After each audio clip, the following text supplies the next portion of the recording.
With so much to watch these days, it is inevitable that some shows just get lost by the wayside. But what about the shows that you love, but you still stopped watching? What could possibly be the reason that you would let a beloved show go? Today we'll discuss, in no particular order, 8 possibilities that make you give up on a show. Number 1. Didn't want it to end.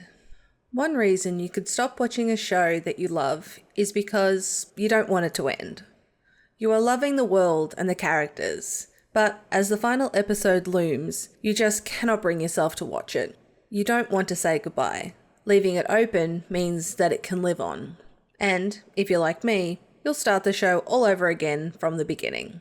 This happened to me with Smallville. I had enjoyed spending so much time with Clark Kent and Lois Lane and all the amazing characters that I didn't watch the finale. I still haven't. I just went right back to the meteors hitting Smallville for the first time in episode 1. Although I haven't watched it, I have looked up spoilers. Number 2, spoilers. Spoilers. They could make or break a show. They can be anywhere and everywhere, or you can actively seek them out.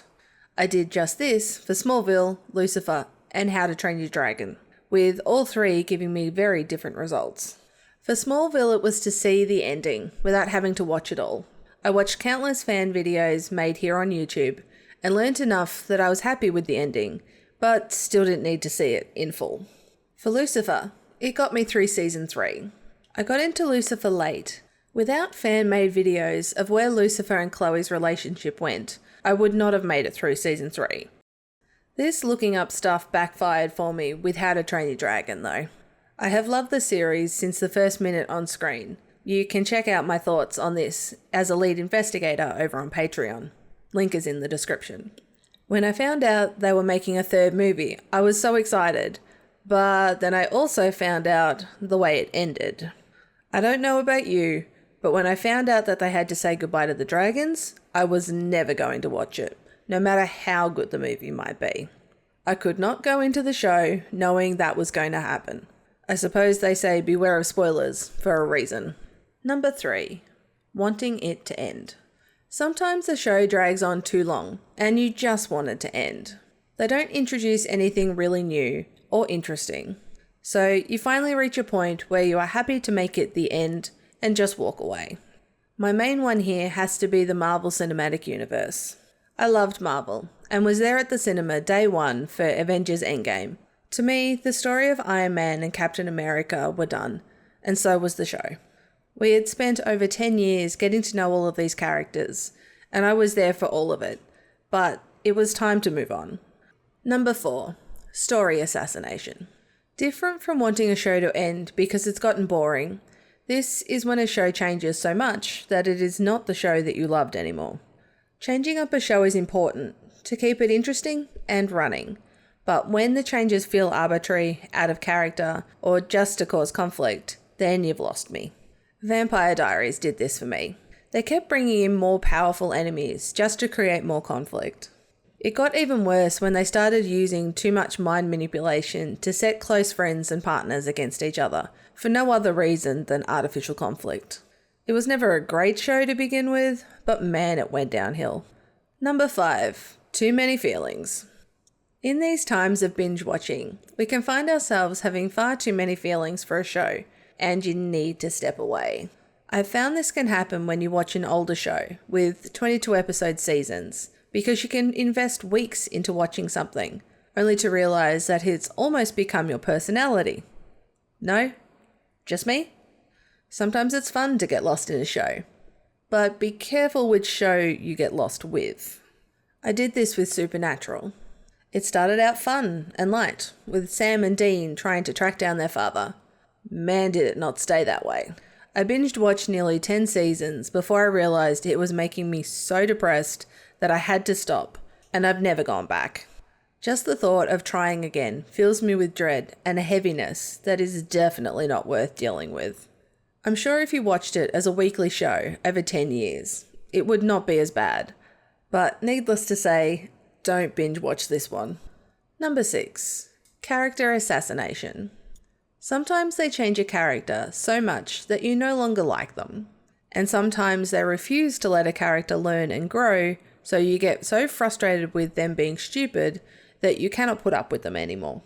If either of these happen to the main character or your favourite side character, then I can guarantee that you are turning the show off. This happened to me with Scorpion. The show was about geniuses working for the government to solve problems that no one else could. But at the heart was a group of people trying to fit in and doing things for the right reasons. Although the show insisted that Walter was low in emotional intelligence, he was always shown to be compassionate. Until he wasn't. In season 4, they turned this flawed character, just doing his best, into a jerk. It wasn't just him though. Most of the characters by this point had failed over and over again to learn lessons and grow, making all of these geniuses feel stupid, and I gave up on it halfway through the final season. Number 7. Too much time. With streaming the way it is now, this is less common, but if there is too much time between one season and the next, I will forget that I liked it and never go back. This happened to me with Sherlock. I didn't realise until I was writing this script that there are 4 episodes that I haven't seen and knew nothing about. I am guessing the 3-year gap between season 3 and 4 is the reason for this. Even knowing that they're there, I feel like it has been too long for me to bother getting back into it. This is often why I'll watch a show years later when I know it is complete, so I don't have to wait. Number 8. Change of actor. The changing or removing of a character can change the dynamic of a show, and thus, you stop watching. For one reason or another, an actor moves on, and it changes the feel and often what you liked about the show in the first place. For me, this happened with Doctor Who.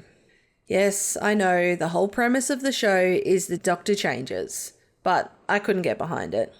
I was introduced to the show with Matt Smith as the Doctor, and Amy and Rory as his companions, and I loved it. Then Clara came along.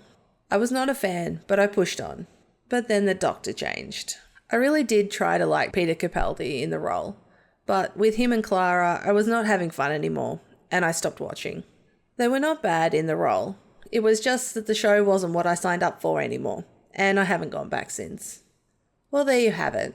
8 reasons you might find yourself stopping a show that you loved. Did I miss a reason that you've stopped watching a show that you loved? Let me know in the comments down below. Please subscribe if you haven't already for more insights and analysis. And as always, thanks for watching, and let's see what other secrets we can uncover next time on Nerdy Investigations.